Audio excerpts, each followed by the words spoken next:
Welcome to the Dynasty Happy Hour podcast. Pull up a chair and kick up your feet as you get ready to enjoy some of the industry's most entertaining and actionable Dynasty content on the planet. We're talking veterans, rookies, sleepers, and oh yeah, you know the crew has those dad jokes ready for you. So let's not wait any longer and bring on the host or some combination of Doug and Tyler. Welcome back to the Dynasty Happy Hour. We are just days ahead of the NFL draft. By the time you hear this, the draft might be as early as tomorrow. I am excited. I'm here with my co-host Tyler Gunther, and we are going to bring you mock drafts this week. We are going to do a 2-round Superflex rookie mock draft, as well as a 2-round single QB mock draft between Tyler and I. Tyler's going to have the first pick in the Superflex League here in a minute. But first, I want to say, hi, Tyler. How you doing? What's up? I'm good. It's going to be a great week. I put on X that nothing can get me down this week, and so far, so good. Thursday can't come soon enough, but let's enjoy the waiting period, because once the draft is done, we have a very, very long waiting period after our rookie drafts. That's why I've got a couple that are slated for like late May, and I really enjoy that, because once it's done, it's done. Like, we got to wait a whole nother year for this whole process. So for me, I'm just kind of soaking it in. I'm not trying to rush the days. Draft day. You're not going to ping people to be like, make your pick. No, you're actually going to give people time and savor it, like I've been telling you for years to do. I actually was terrible at that when I first started this whole thing. Not terrible, Tyler. You were awful. If you go talk to, I don't know if you know the podcast Smash, except it is a Dynasty podcast. They're very good. And Michael was part of the first ever Dynasty league I was in the industry. And I was that guy. John Bosch was in it. And I was like, hey, who's up? And Bosch, longtime friend of the show, actually told me like, hey dude, like once it's over, it's done. So the past couple of years I've gotten awesome at just like, okay, whatever. And if I've never understood the to rush through it for what? What are you hurrying up for? If it hits like 12 hours, you can ping the person just so they know. But sure. Like if you got a 24-hour clock, which MFL has, I know Sleeper has like 16 hours or something like that. But yeah. if you have that long clock, let them take their time. Like, we got busy lives, and when the availability comes to check, maybe they're checking trade offers, and hey, the longer on the clock, I've noticed, the better value you can get for that pick if you're trying to trade back, because the more antsy people get, and the more they look at that rookie board and they're like, ooh, I get this guy. Ooh, I could get this guy. Ooh, piece of candy. Very much piece of candy. Yeah, I savor it. I don't rush through. It's a weird thing for me, for people to want to plow through. It's the same thing with like the Scott Fishbowl draft, is when they have offline drafts, people are like racing to get to the end, and I'm like, yeah, it's fun. Like, let it breathe. Like, why do you just want to I guess it's maybe the American way is to just rush through everything to get to the next thing. And I'm all like, man, just slow down and savor it. And like draft night, I want them to take the whole time, because I'm there with friends. I'm there to watch it. 100%. I don't get to get out that much. Like, enjoy the draft, enjoy your surroundings, even if you're just sitting at home. Savor every minute of the pick, like the time clock, the clock ticking down. Enjoy that, because you've only got 3 days of draft, and then it's done. Yep, exactly. And speaking of done, we've got a couple of news and notes here. And the first one is J.K. Dobbins. He's not done, but he might be close. He is signing with the Los Angeles Chargers on a 1-year deal. It's the Dobbins and Edwards show again. They were together in Baltimore, and now they're together on the West Coast. Interesting. I mean, it's the Chargers. I think they're obviously going to draft a running back as well. I think this gave a little bit of life to Dobbins in your dynasty leagues, because he was dusty. You're probably like, if I get a third for him, I'm happy at this point. So I think it gave him a little bit of boost in value. And if the Chargers don't do anything at running back, then Dobbins' value will go up and even a little bit more. But I fully assume they're probably going to draft at least a running back. It's only Isaiah Spiller, Dobbins, and Edwards on that roster. Josh Kelly's a free agent, and I don't think they have anyone else there. So that was good news to see him sign with a team and maybe get some opportunity in a backfield that has some opportunity, and with a running mate that he's familiar working with. So I think that was pretty good. I have Dobbins in a couple of leagues still, so that made me smile a little bit. Yeah, and if you go check out on X, Ray Garvin, good friend of the show, guy is in our intro. He had an Achilles injury, and he posted on X with the Aaron Rodgers news, and he said, look at the video of Aaron Rodgers' calf. Apparently there's... The atrophy is real. Yes, his calf is tiny, and like Ray, if you've seen him, he's a big dude. He's got that running back lower body. He's thick on the lower body, and his calf is tiny. And like on his podcast, he was talking like he's busted his ass to get back into it, and he goes, the progress is so slow, and that doctors have told him like you are never getting back to what the definition was before, but you can get 80%. Now you can kind of tell like why running backs don't get that full 100% back, because first of all, you look down your leg and you're sitting there like, do I even have the oomph anymore to do what I used to? It does give me hope, because Cam Akers did come back, and he came back in a time frame that was way ahead of time. He had that different type of surgery that they're doing now, same thing that Rodgers had. Yeah, so Akers came back and he looked good until he.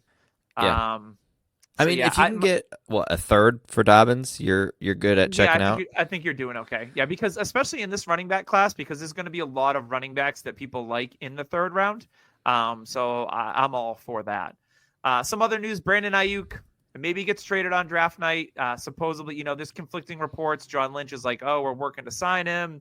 Ayuk unfollowed the team, which is, we've seen that tactic a billion times. Sometimes it works, sometimes it doesn't. So maybe Ayuk is on the move on draft day. So that's something to keep an eye on. And what was the other thing? Oh, it looks like Rashee Rice is going to serve a multi-game suspension, according to Adam Schefter. The Chiefs said that Kadarius Toney is their most talented wide receiver on the roster right now. Until they take one day one. And I puked in my mouth. So Kansas City's a team I could see actually trading back into this, like a team up front, like the Raiders or something, and then they draft an early second rounder like a Lad McConkey if he falls a little bit. The Chiefs, though, are going to draft a receiver, and it's going to be higher than you think, and it's going, no matter what, Rashee Rice's value right now is going to drop.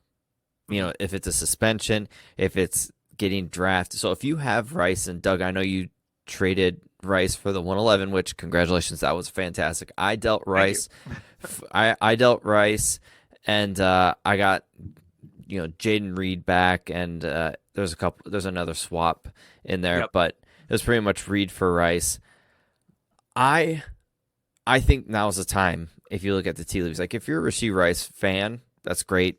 He showed promise, but I think we saw who he is. He's a great number 2 for a team. He's never going to be the alpha, the guy.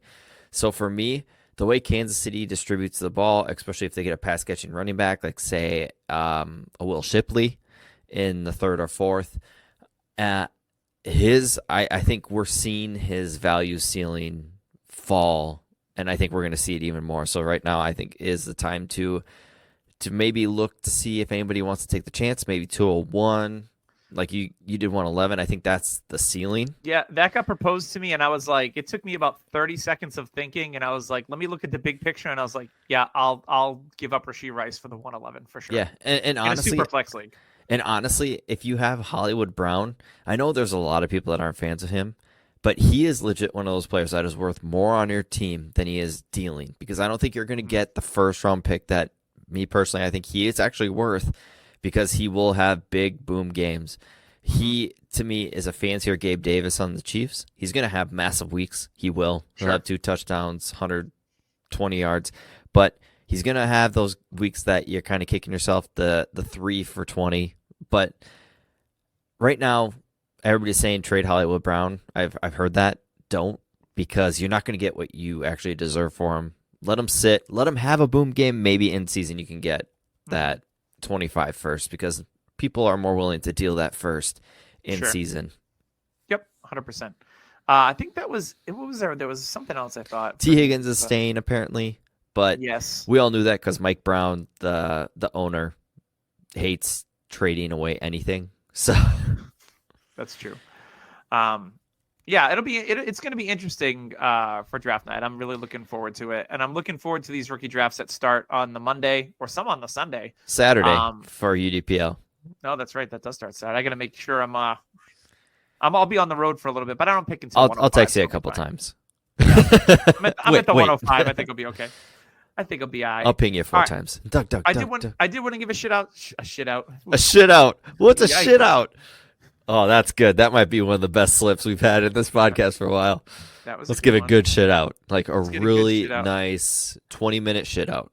I want to give a shout out to Trophy Smack, who makes products that aren't shit. They're the best in the business when it comes to trophies, belts, customization, anything you want. Our former co-host James has a custom chef belt. It's awesome. I love their product. I love what they're doing. Draft boards, highly recommend. We used them at the Scott Fish Bowl last year in Boston. They're a lot of fun. They have fun stickers, and I didn't have to write in a single name, which is rare. So love Trophy Smack for their draft boards. They're getting to be the best in the business in that as well. Just taking over. They're backed by Mark Cuban and Shark Tank. So make sure you check out Trophy Smack and use code DHHRing for a free $60 championship ring when you buy a trophy or a belt. All right, Tyler, we are going to go Superflex draft first. And you have the 101. I think I know what you're doing. So go ahead and do it. Yeah, it's Caleb Williams for me. I get if you've got 2 quarterbacks, you might go a different direction. But honestly, the way values work in Superflex, even if you've got 2 good quarterbacks, it just still makes sense to get Caleb. It's just he's one of the safer prospects in this draft to me. The one who I think has the safety net of if he doesn't have a great year 1, he'll still be fine, like Trevor Lawrence did.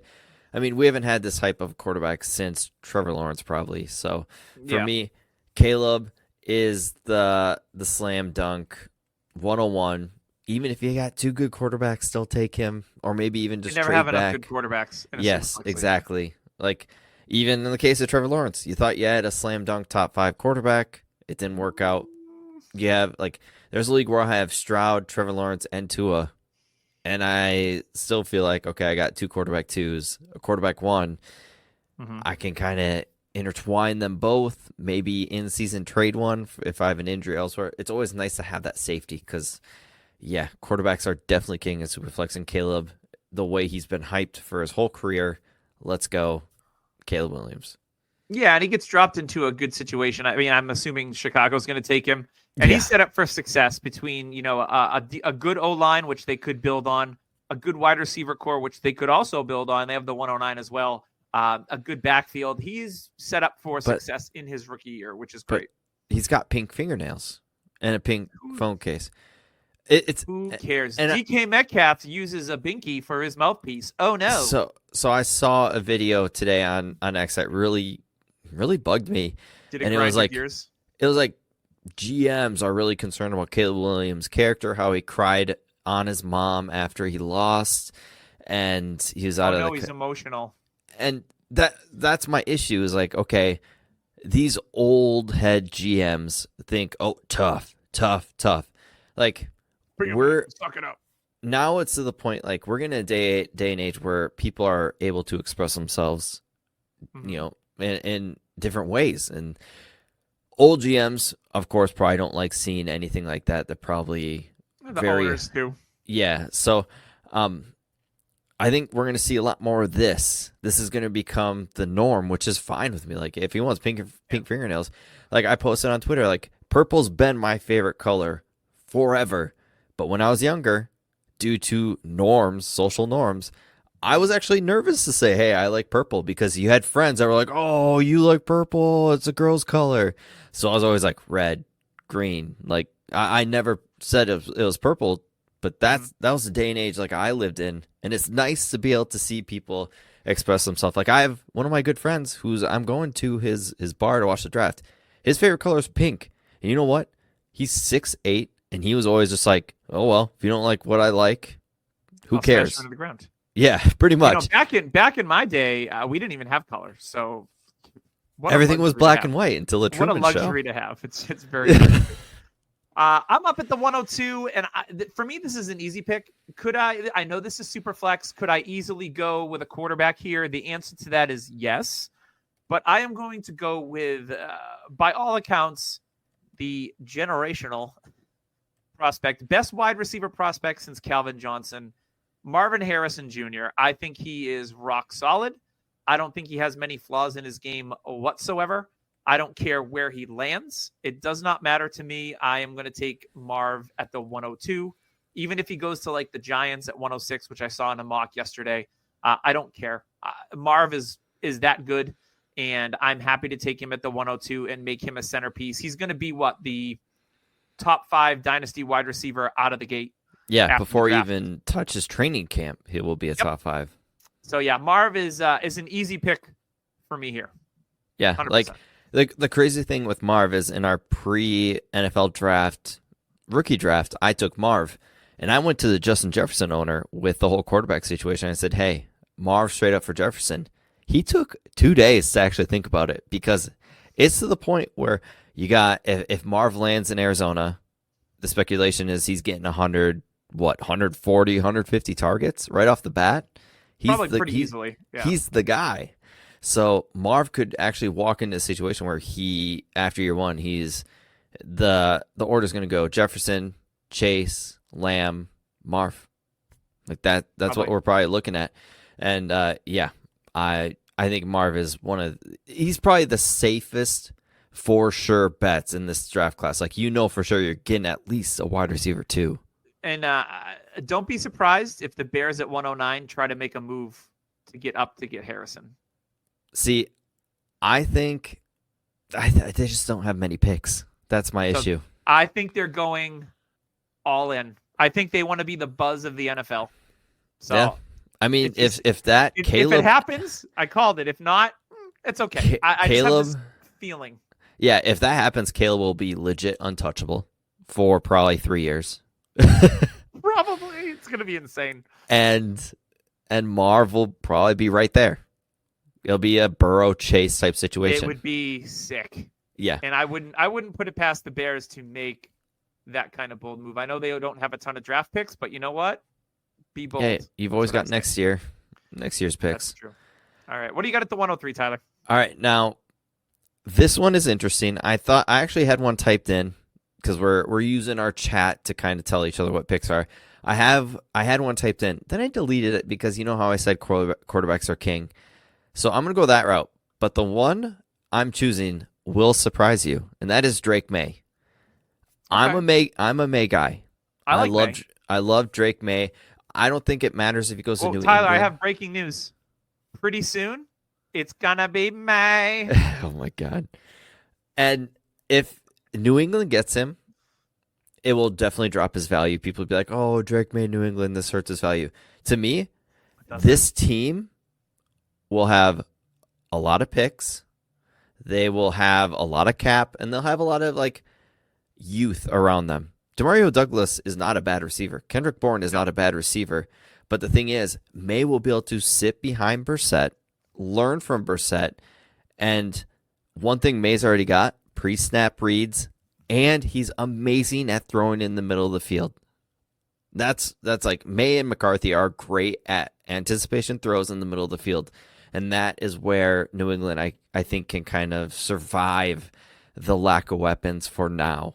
They can use their running backs. They can use Demario Douglas out of the slot. They'll use Kendrick Bourne on the outside every so often, take shots, which Drake May loves to take shots. We've learned that. But I do think sitting behind Brissett will help. And, hey, if it's Minnesota, which, perfect. If May goes to Minnesota, that is the perfect situation. And I think if that happens, we'll see May maybe climb ahead of the next quarterback, which the reason why I didn't take the other quarterback, Jane Daniels, is because I actually think there's bigger issues there. He took a while to hit. His agent, I guess just his agent, kind of comes off as a jackass. And Jane Daniels hasn't come off as the greatest person in the world either, in my opinion. So, yeah, and also Jane Daniels likes to throw himself against defenders and just get smoked. So for me, I'm going to take the big arm quarterback. Washington's seen a quarterback that's done that before. Yeah, Yeah. And so for me, I'm going to take the big arm, huge quarterback, Justin Herbert style, which everybody has issues with Herbert his rookie year. And hey, look how and he good was that worked out. historic. Yeah. Yeah, I think May is very polarizing because you listen to some scouts and experts that love May, and some are like, he needs to sit for multiple years and do the Jordan Love thing. Like, he has the tools, but this and that. And I'm like, he is very polarizing. And I think that might cause him, if he gets picked at 3 to New England, I think he might slide in these Superflex League, some of these Superflex League drafts, because people will be scared. 100%. And maybe he gets to like 106, 107 in drafts. That would not surprise me. In a league we're in, Herbert dropped to 109. 109, Justin Herbert. Just because people are like, 10 pick. people are like, oh, Herbert doesn't have it. He's going to have to sit a while. So, Yeah.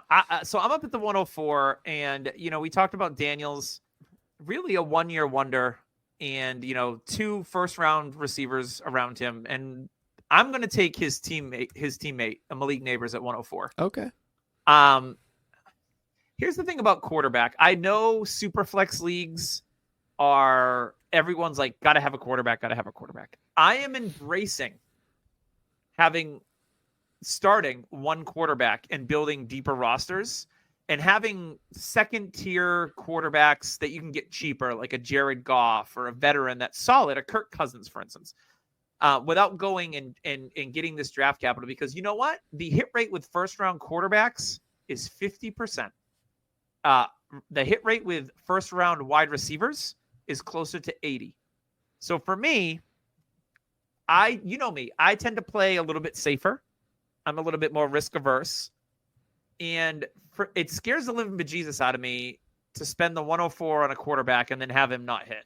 Like, imagine those guys that took Zach Wilson in the top 5. Oh, and you got absolutely dick. Even Tua, right now, people are still on the fence with Tua, and he was what, 102, 103? Yep. So for me, half of these guys are gonna hit. That's the rule of thumb. Yep. I'm gonna go with the player that I think is gonna hit big. I took Marv at 102. Neighbors probably has a higher ceiling than Marv because of his electricity and speed and his ability to take a slant and take it to the house. So for me, Neighbors is a pretty easy pick here at 104. Not much else needs to be said. Again, I don't really care where he lands. I think he's going to be an impact player year one right out of the gate. Yeah. And so for me, if you are out of the Caleb sweepstakes, you know what you should go out and do? Trade 102, 103 for a Brock Purdy plus. Purdy was like quarterback 6 or 7 overall. And he is still looked at as like people just hate him because he's the last pick in the draft 2 years ago. He's not exciting. He's not exciting, but yet they're waiting for the floor to fall out underneath him for some reason. Which it won't. No, like he's gonna get paid, and that's when we're finally gonna be like, oh, okay, like they committed. But it's gonna be too late because he's gonna be a top 8 dynasty quarterback by then, and we're gonna be like, oh, okay, here we go. It's Tom Brady all over again. Like, I know that doesn't happen often, but we're legit looking at the version of it. But with Tom Brady, it was always like, is it gonna stay? Is it gonna stay? I think my move, if I had the 10, I'm going to take Marv at the 102 regardless. Okay. If I had the 103 and I didn't want any of these quarterbacks, I would shuffle down for maybe 3 and pick up one of these other players, non-quarterbacks, that is, I think, are all 3 of them are elite, whether it's Neighbors. I'm sure we're going to talk about Rome as well as Brock Bowers here shortly. I wouldn't mind sliding down from 103 to like 106. I'd be okay with that. Yeah, and if you need a quarterback, like I said, go look at a Brock Purdy and be like, okay, the team who has Purdy has 108. I can get Purdy, get the 108. Say you get, the last of the elite tier, which will probably be, and or maybe you're not a JJ McCarthy guy. Say you get a Brian Thomas. Yep. That's fine. So yeah, look at trading back. Like, say you need the safety of a hit, and yeah, these rookies are appealing, and yeah, they could be really good. Like the guy I'm going to take, I'll just jump right into it. Jane Daniels at 105.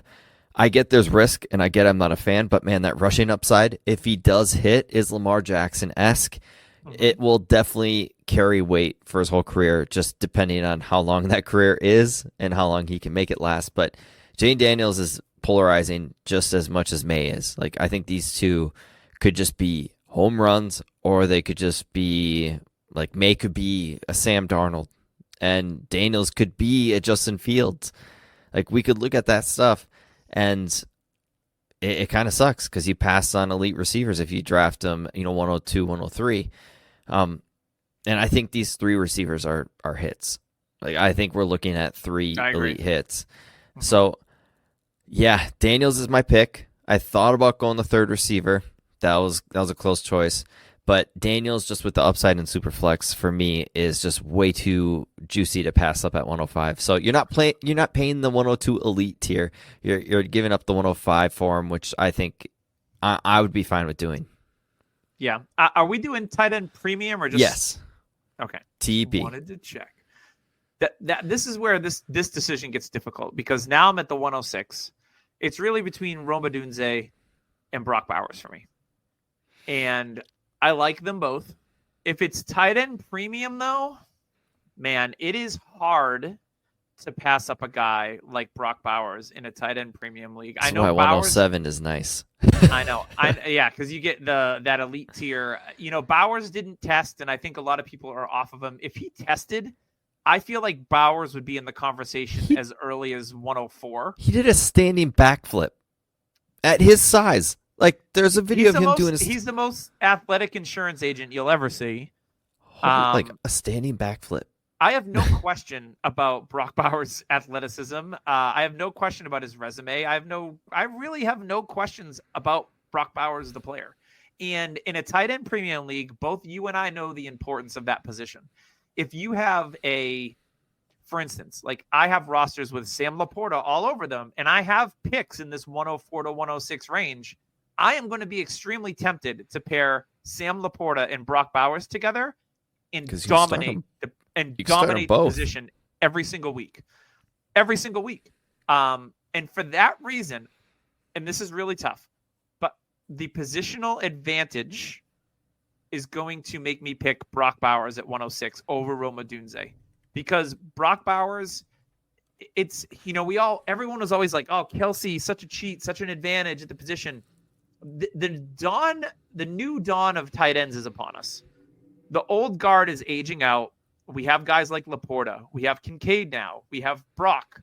We have McBride. We have all these guys under 25 years old that are taking over. And I want a piece of that, because I think Brock Bowers, out of any of those guys, he's the best prospect we've seen since Kyle Pitts.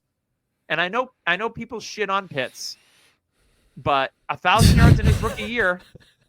Is that like a subcategory, Doug, that we don't shit know? On Pitts?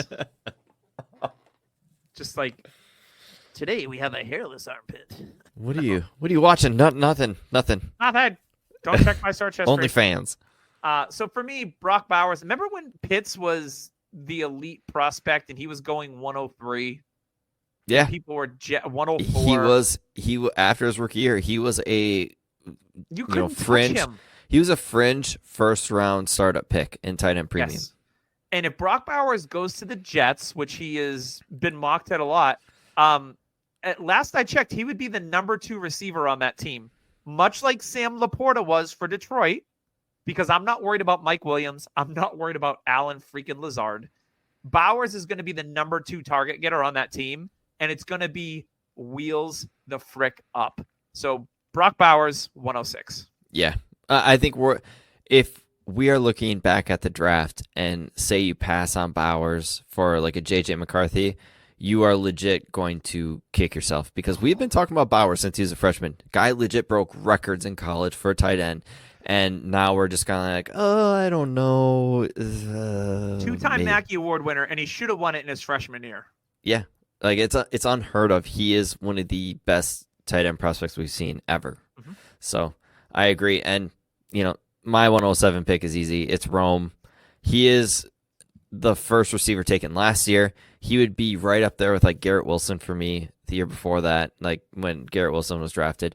Yeah, for me, it's Rome. And he is somebody who, if he goes to the Bears, perfect. He gets to grow with Caleb. I mean, they were on a plane together. Like, they've already kind of got a mini relationship. Rome's just seems like one of those guys you want on a team. He seems like he's been comped to Devontae Adams by Matt Harmon. He seems like he's got a great personality. He stayed on the field to get a better 3-cone drill. He's laughing up with Caleb on a plane, talking about landing the plane. Don't worry, he's the pilot. Yeah, Rome is an elite player. He to me is the guy that the AJ Brown that we're going to be so happy getting later in the draft and being like, how in the world did we get this guy? Oh, yeah, that's right, because we got 2 other elite receivers in this class. Is pretty stacked, yeah. Yeah, so if you have 107, which I do as well, I'm ahead of Doug, I am very happy because I love both Rome and Brock. Even if Neighbors falls, who knows?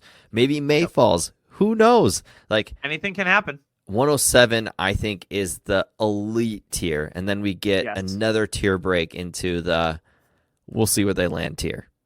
Yep. Yeah, and that brings me to 108. And this is, again, a clear tier break for me. But this player is going to get first-round draft capital. I think he's going to go to a team with an established quarterback, whether it's a Trevor Lawrence, a Matthew Stafford, a Joe Burrow. Those are all good things. You know, his comp has been pretty similar to DK Metcalf because he's really only run the majority of 2 different routes in college. And he's got the athleticism and speed. You know, 17 touchdowns, led NCAA last year in Jaden Daniels' historic season where he won the Heisman. But it's Brian Thomas Jr. I know he's got a rotator cuff issue right now that hopefully that's not going to knock him too much on draft day. I'm not too worried about that when it comes to a wide receiver. If it was a running back, yes, I'd be a little bit more worried. I'm not too worried about it. For me, Brian Thomas Jr. is the first player in the next tier here in this year's first round. All right, that's fair. So for me, this is where it gets interesting. And this will be landing spot dependent because if he does land with, say, the Broncos, which I just don't like their situation, or New York, I don't like that situation. But if he lands with the Vikings, say the Vikings do get this player, say they trade up to 5 with the Chargers, which I do think, you know, we're going to see kind of, oh, that's ironic type thing. And that's my feeling is the Chargers trade back to Minnesota to let Minnesota get JJ McCarthy, like Harbaugh pretty much like passing him off to the Vikings, being like, here you go. Here's the player I've, said is the best Michigan quarterback of all time. And that is JJ McCarthy. Good thing about McCarthy, he's just a baby, just a wee baby. And also another thing, he can run an offense and he can be the robot that O'Connell will need him to be, like Kirk Cousins was, and like Brock Purdy is for Shanahan.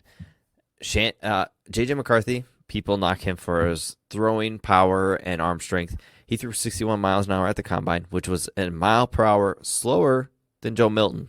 Joe Milton has a laser, a cannon. Like, that is all he is. Like a howitzer, if you will. Yes. If you put Joe Milton's arm on any of the 4 quarterbacks that are in the top tier, he's a bona fide 101. Like, even if Caleb Williams was the same and say May had his arm or Daniels had his arm, like, they're going 101 probably because it is Josh Allen-esque talent that he has as an arm. And JJ McCarthy is not that far behind. He's got athleticism. He's got a winning college pedigree. I think everything is there for him to succeed except the situation. The situation will scare the bejesus out of me if it is the Broncos. It will scare the bejesus out of me if it's the Raiders even. Because we've all seen what Luke Getsy can do. So, and what he can't do. Yes. So if JJ, there's one team. If he lands with the Vikings, okay. If he lands with the Patriots, I still don't mind that because if he lands with the Giants, not terrible.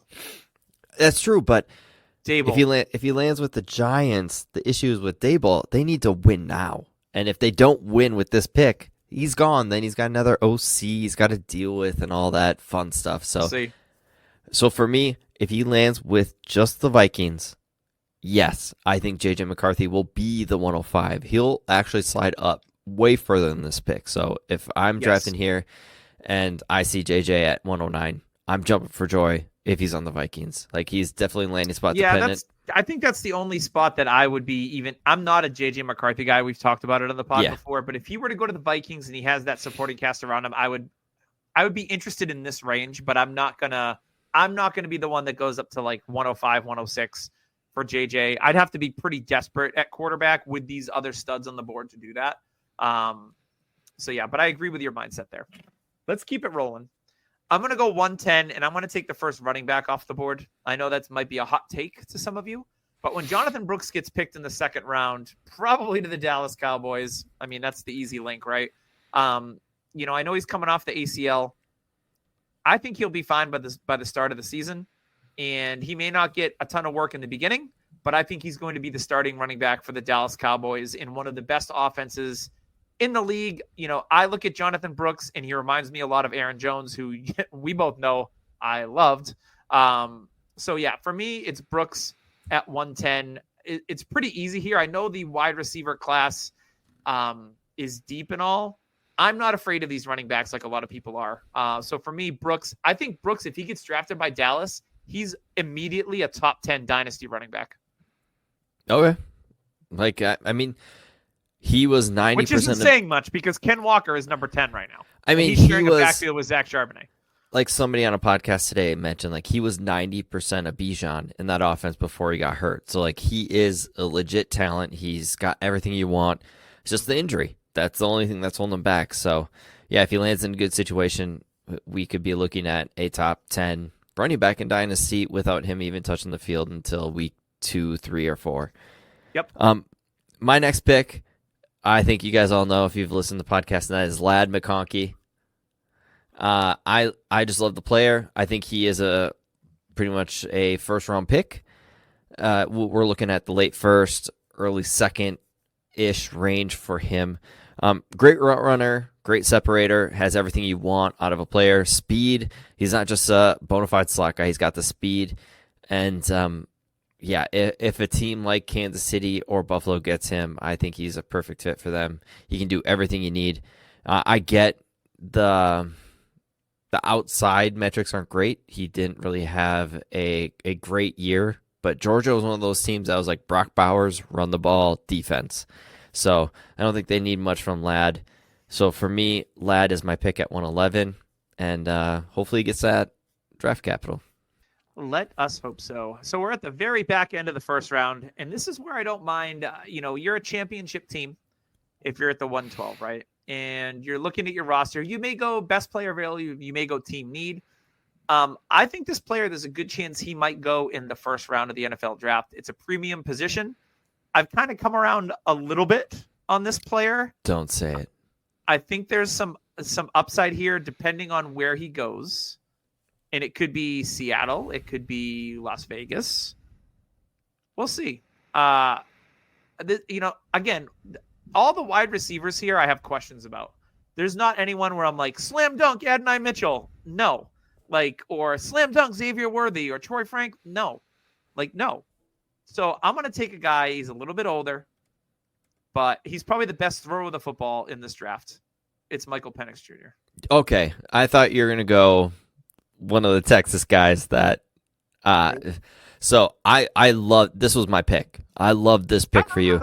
I think Penix is a first rounder. He will be a first round pick. Everything. I think he's going to be too.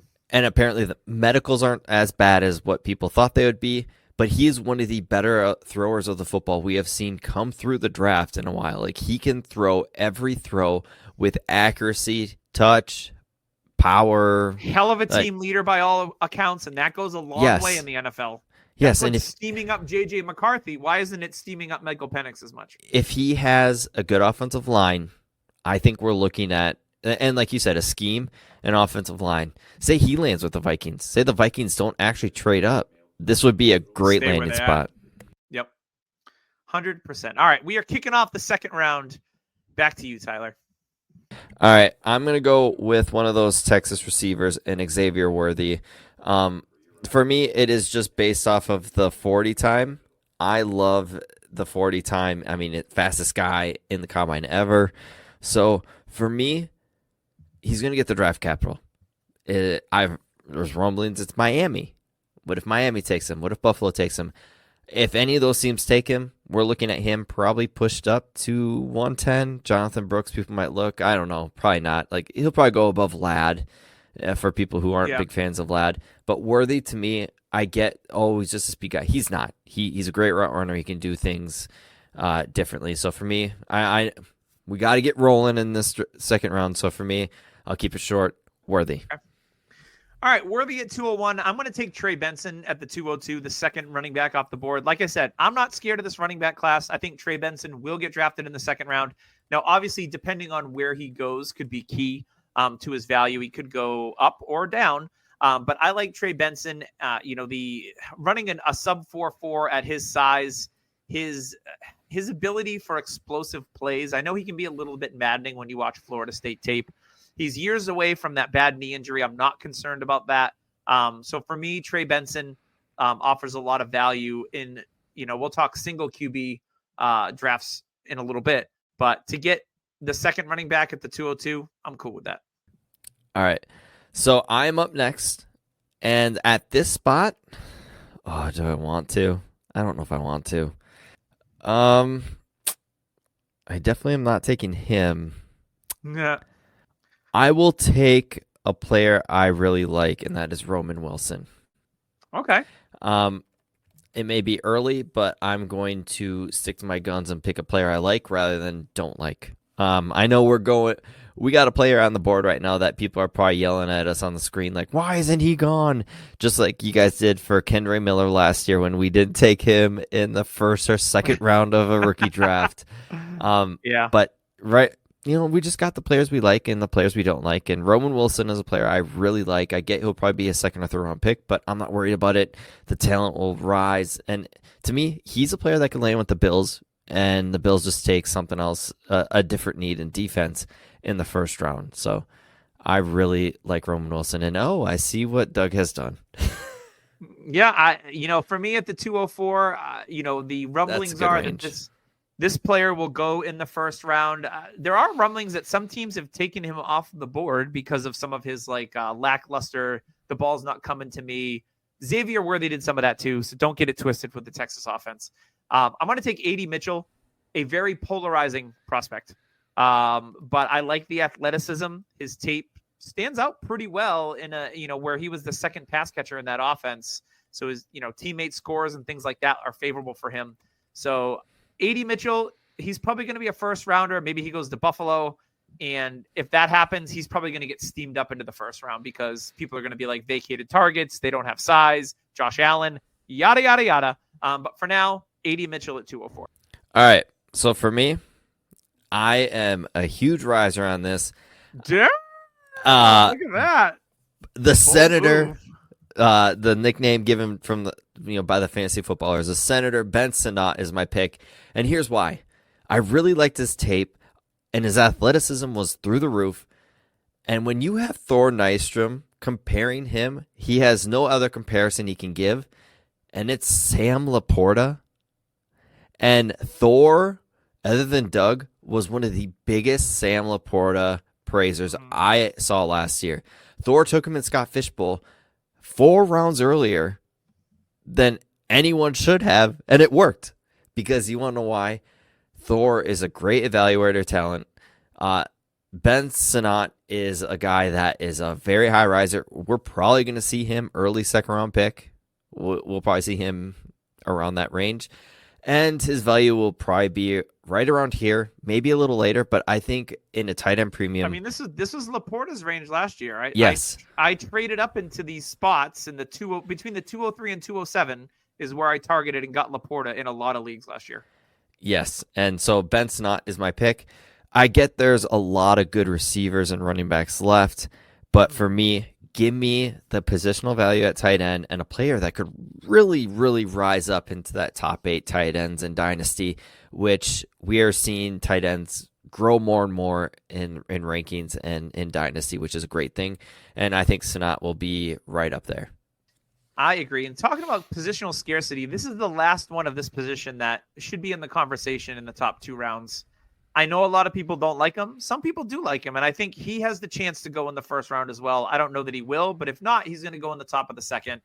And in a super flex league, I don't mind taking the last guy at the 206, and that's Bo Nix, because you know what? If he does come in, and maybe he's the last guy, but maybe he has a solid rookie season, guess what? You can flip him for a first pretty easily, because that's the way that quarterbacks are valued in super flex leagues. So, he has the experience. He's accurate. Depends on where he goes, but I'm willing to take the gamble at 206 to get the last draftable quarterback, in my opinion, in the top 3.5 rounds. All right, and then to move on quickly, 207 will be Ricky Pearsall. Just I like that. A very interesting prospect. Great hands, faster than we thought, good route runner, a little older, but for me, it's the injuries that kind of hampered him. But if he gets a good landing spot, I think we'd be looking at a really good player. I agree. And there's a lot of smart people that love Ricky Pearsall. Yes, that is very true. And there's a lot of smart people that also like my 208, and that's running back Blake Corum out of Michigan. I don't think he does anything like super duper flashy, but I think he's going to be a solid pro, much like a Doug Martin. A lot of people compare him to a Ray Rice on the field. And I think he's just that kind of guy that, like, does he have an Austin Eckler type upside? I don't think so from a pass catching standpoint, but you never know. I just think Corum is a really, really good freaking football player. And at the 208, he's the running back 3. I think he drops in somewhere where he's going to compete and possibly win at least a 2-down role, and maybe even better than that. So for me, Blake Corum out of Michigan, easy 208. All right, for me, 209 is going to be Jalen Wright. Hopefully he gets a draft capital to back up the crazy athleticism he has. He is crazy athletic. And the home run speed. Say he lands on a 49ers to back up McCaffrey. Woo! Wheels up, because those couple games McCaffrey needs to sit a little bit more. Jalen Wright is going to explode, and that is going to be very promising for him. I know McCaffrey's McCaffrey, but hey, if he lands on the 49ers, he'll definitely get some shots, because they will probably want to take back some carries from McCaffrey the older he gets. But that's just hypothetical where he could land. But Jalen Wright is one of those ultra athletes. Yeah, he is. A lot of people like Kamara. I'm like, because he has Tennessee on his helmet. Like, come on, get out of here. Yeah. I'm going to go at 210. I think this is pretty good value for this player. It's Bo Nix's teammate, Troy Franklin. Does he have question marks? Yes. Like, his hands are questionable. He doesn't catch the ball well in traffic, but he's explosive. I think he's faster than what he tested, at least on the NFL field. He's tall. Reminds me a little bit about Tyquan Thornton, but actually good, because he knows how to run routes, unlike Tyquan Thornton, who, if you haven't seen Tyquan Thornton, by the way, totally bulked up in the offseason. Does it mean anything? No clue. But he added a lot of muscle, so he looks cool in a uniform. But Troy Franklin here at the 210, I think this is pretty good value for a player that probably gets picked round 2, round 3. I think is probably where Troy Franklin's going to go. That's fair. All right, this is my last pick. You know what? I'm going to go get one of my guys. Jalen McMillan. Okay. Is going to be my pick. I think he's a good player. And I know there's some stats to back it up, but when McMillan was healthy and Polk and Odunze was there, especially a couple years ago, he was the guy. He was the one. Like, Odunze wasn't the stat producer as he was, and they thought Polk could have been that guy, but it was McMillan. And then McMillan has an injury this year, but if you look at it, when they were all three on the field, it went Odunze this year, McMillan, then Polk for stats. And for me, I think McMillan is one of those guys, people compare him to a plus Tyler Boyd. If I can get that in the back of the second, I'm okay with that. yeah, that's fine with me. Say he lands with Cincinnati and becomes our wide receiver 3 for this year, and then maybe 2 next year. I love his game. I think his game translates to the NFL and what we see today. He's a good separator. He's got great hands. He's a good route runner. Yeah, give me the. I'm going to take a shot on a guy that I love other than these higher upside guys. Yeah, 100%. Let's close out the second round with another player who has a fascinating draft profile, who did literally almost nothing in the first couple years of his collegiate career, like not even 200 yards receiving, and then boom, 1,300 yards receiving. It's South Carolina wide receiver Xavier Legette. Very interesting to see where he's going to get drafted. He's a little bit raw, but he is that prototypical size from an X receiver standpoint. He's fast. His range of outcomes are wide, and I think that's why you're going to be able to get him closer to the end of the second round, unless he gets really smoked up with draft capital and he lands in a spot where he can play on day one. Rumor has it, it's Carolina. The first pick in the second round. He has told a reporter that Carolina has told him that if he's there, they'll take him. All right, move Mingo into the big slot where he should be. Oh, my God. Like, Mingo and Legette are almost the same player. That's the scariest part. I'll agree to disagree on that. But Legette here at the 212. If he goes to Carolina at the first pick in the second round, Legette will be a mid-second rounder, I bet. Yeah. Give or take. But all right. He's fascinating to me. I like the profile athletically, but we've never like Jason Moore in an NFL podcast today with Bucky Brooks. Congratulations, Jason Moore. You made the first draft podcast or whatever they call it. He talked about Xavier Legette as one of his guys, but we have never seen anything like this. And Jason Moore even said, like, you go back, there's never been a fifth-year breakout where nothing before has happened, and then he had a monster season, and everything you see on tape is he is a monster. Like, he is legit so good in 2023 tape. So this is going to be an interesting case study. It's a roll of the dice for yes, Xavier and Legette. at 212, yeah, 100% you're taking that role because he could be the one in Carolina in no time. Yep. All right, exactly. now let's move on to the single. All right. This I think we can get through rather quickly. Yeah, we can do this pretty quick. You went Marv. I'm going to go Neighbors at 102. And, I mean, we already went into detail about Neighbors and all them. Yeah, we sticking with tight end premium or just going regular? We'll just go regular. Regular. I'm gonna take Rome Odunze at one. I'm gonna take Rome Odunze at the 103. I'm still taking Bowers at 104 because I think he's just an elite player in elite tier. I'm going to take the first running back off the board. It's going to be Jonathan Brooks for me in a single QB. I know that's a little different than what I did earlier, but I'm just going to go with Brooks. That's fair. I'm actually going to go with Caleb. Just because I think right in this tier, getting a top-tier quarterback, a Pat Mahomes-esque style quarterback, especially in the good offense, I think the safety is great here. And, yeah.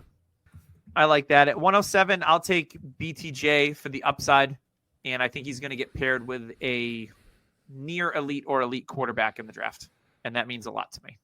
All right. Give me Ladd at 108. As you can see, like, it definitely falls off a lot quicker without these quarterbacks. Oh, 100%. So you've got Ladd. You know what? I'll go Trey Benson. Okay. Off the board at 109. That is fair. And I will take, in a single quarterback, I'm going for more upside with quarterback. So give me Jane Daniels just on the rushing upside, just because if you look at values for players, the rushing quarterback and single quarterback is elite tier, high level, because you get the extra rushing yards, and it matters so much more in single quarterback than it still matters in Superflex, but you look at it in more detail in single quarterback. Yeah, it really does. Not a huge fan of this player. I'm hoping that he's an outlier, but with the speed and at the end of the first round in a single quarterback, I'll go with Xavier Worthy. Okay. Okay. All right, since I'm the last pick in the first round, I'm going to go upside and just eliteness. So for me, I'm going to go with Jalen Wright and hope that the speed and upside can carry my team. I like that. 201. I don't mind taking a quarterback here at the 201. You finished in last. You got Marv at the 101, right? So I don't mind taking a quarterback in single QB leagues here because I think he has a lot of upside, and I'm looking at other players and I'm like, I'm going to take Drake May at 201 in a single QB. Okay. At 202, I will take Roman Wilson. You love some Rome Wilson. I'll take AD Mitchell because he's falling again. So again, assuming that he gets first round draft capital and he goes to a team like Buffalo, or maybe, I don't think he'll go to the Chiefs, but he'll be in one of those playoff teams that's already in a good situation. So I think AD Mitchell at the 203 is pretty good value here in a single QB. Okay. Just kind of mix it up. I'll go Blake Corum, a running back I do like. I do think he has his limitations with his height, but he's just a good football player. And if there's one player that I truly loved back in the day, who I comp him to, it's Devonta Freeman, and I see a lot of him in Corum. Yep. I will go Ricky Pearsall here. I think he is a super safe floor type of player and could have like an easy 10-year career based on his skill set. I know he's not the most exciting prospect, but I think he's just a really solid overall player. Okay. At 206, I'm going to take Ben Sinnott just because I am slowly falling in love with this guy. Yes, you are. So 206, I'll take Sinnott and get the other tight end out of the way. There you go. I like that. Let's see. You know what? I'm going to mix it up a little bit. I'm going to go with Leggett. Now that I've talked about Leggett and Troy Franklin, Leggett's upside is just super intriguing to me. So I'll go Xavier Leggett at the 207. Okay. That's fair. That's fair. At the 208, I will give you a name that we have not mentioned, and that is Will Shipley. As just landing spot dependent, white lightning. He's definitely been a riser to a lot of people, but his pass catching ability is second to none. You've probably heard it on other podcasts, but the guy lined up 20% in the slot at Clemson. So he's pretty much a receiver playing running back. He's a great route runner, great hands catcher. So I'm going to go Will Shipley, kind of mix it up, give you something different. Hey, nothing wrong with that. Ooh. Here's one name we haven't mentioned, and I'm not even going to say it because I just don't want to. I'm just going to stay away from him, and we can talk about it after. This is a good one. I'm trying to think who I like here. I'm going to mix it up a little bit too, and I'm going to go Marshawn Lloyd. I think he's going to get good draft capital. I know he has some ball security issues, but the size, the speed is really intriguing to me. And I think he's had a great Senior Bowl week, which steamed him up quite a bit for a couple weeks there. So Marshawn Lloyd at the 209. Look at all these running backs. You're not going to tempt me to take a player that is on my do not draft list, so I'm not going to. I think it's the same player I just talked about. Troy Franklin? No, Keon Coleman for me. Okay, Keon Coleman was actually close on my super flex one because there is his gauntlet speed time was great. So maybe he just has football speed and doesn't have the track speed. Possible. Who knows? I'm going to mix it up and take another receiver I really like, but apparently he's a knucklehead, and that's Jermaine Burton at 210. Georgia transfer, Alabama player. He's a great player, good route runner. He is something that I mean, the next Puka. No, he is not the next Puka, but he has the ability to be a round one talent. But it's just apparently he doesn't get along with people. Some people say the Steelers could turn him around. He's a perfect Deontay Johnson replacement. The issue is you have Arthur Smith, and Arthur Smith hates receivers or any talented players on offense. So other than one running back or two running backs or five running backs, but Jermaine Burton has all the talent in the world, and I think he deserves to be around this area. Gotcha. I'm going to take a wide receiver right after that. Another one we haven't talked about yet, and that is Malachi Corley. I think he has a very unique skill set, which has been, a lot of people, but whatever. I just think he has a very unique skill set. He's great after the catch. Big, he's bulky. He can stand up to some punishment. I think that in the right system, he could be a very, very good fantasy player. So to get Corley here towards the end of the second round, and I think he's going to get good draft capital. So Corley at 211, I'm down with it. All right. These players have hurt me so much in the past, and it worked with one of them. It's not a kicker, is it? It's not. He did not test very well in the combine, but his tape says otherwise. His tape has shown big 50-yard runs, 60-yard runs. I mentioned him before. Notre Dame. I knew it. I follow Notre Dame. I get notifications. Big Notre Dame fan.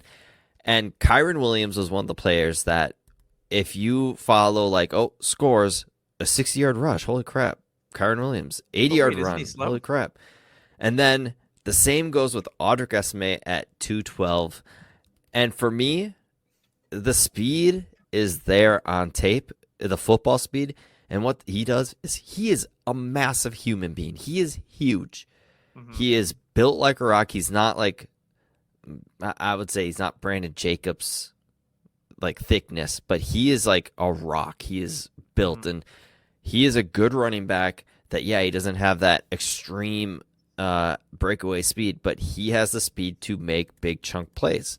I'm not nervous about that. It's pretty much draft. What draft capital does he get?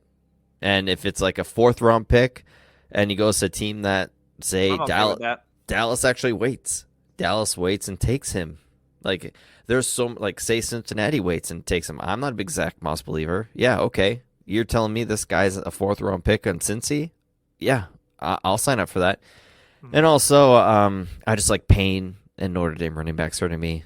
Kyron worked out at least finally. Kyron did work out. I think a lot of things that you just said about Audric Estime, and there's a player that didn't make our 2 rounds here, but it's Bucky Irving. He looks so much faster on tape, and I know he's smaller, but his football speed is way better than his 40 time. And I think Estime and Bucky Irving are very similar in that way. Obviously not the same size; they're very different.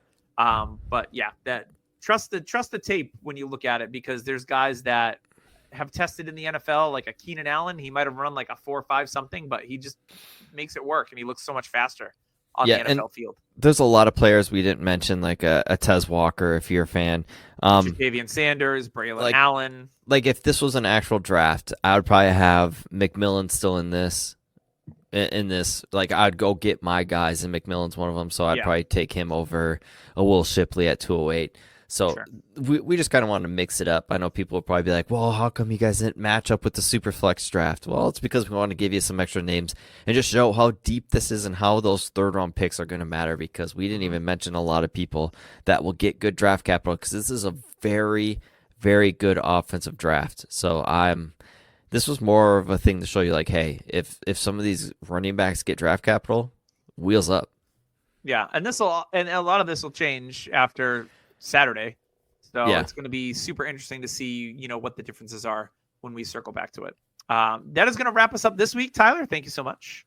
Our mock drafts are over. I'm officially in NFL draft mode on Thursday, going to Western New York. I'll be there for a few days and then coming home, and then we'll be podcasting on Sunday to talk about all the draftiness things that are going on, as well as we'll have some drafts going. It's going to be a hectic but fun time of the year for us in our leagues. So thank you for joining us along the ride. Shout out to Trophy Smack. Also wanted to give a shout out to Manscaped. You can save 20% with them using code DHH when you go on and check out their new products. They've got some awesome new stuff. And then Underdog, code DHH as well. They'll match up to $100 when you deposit today. So check them out. They got a lot of cool things going on Underdog as well. NBA playoffs are going on, hockey playoffs, baseball. There's golf, NASCAR, everything. The other sports are wild right now. Like basketball, hockey is actually like legit awesome right now. There's so much going on. Playoff hockey is always awesome. So, that's true. Playoff hockey is great. Best playoffs? Maybe. For a long season sport. Yes, NFL playoffs are great too, but hockey playoffs is nothing like a hockey playoff environment. Agree. So that's going to wrap us up for Dynasty Happy Hour. Enjoy the draft. Hopefully your favorite team gets all the players that you want, and if they don't, so be it. We'll see you next week on the Dynasty Happy Hour.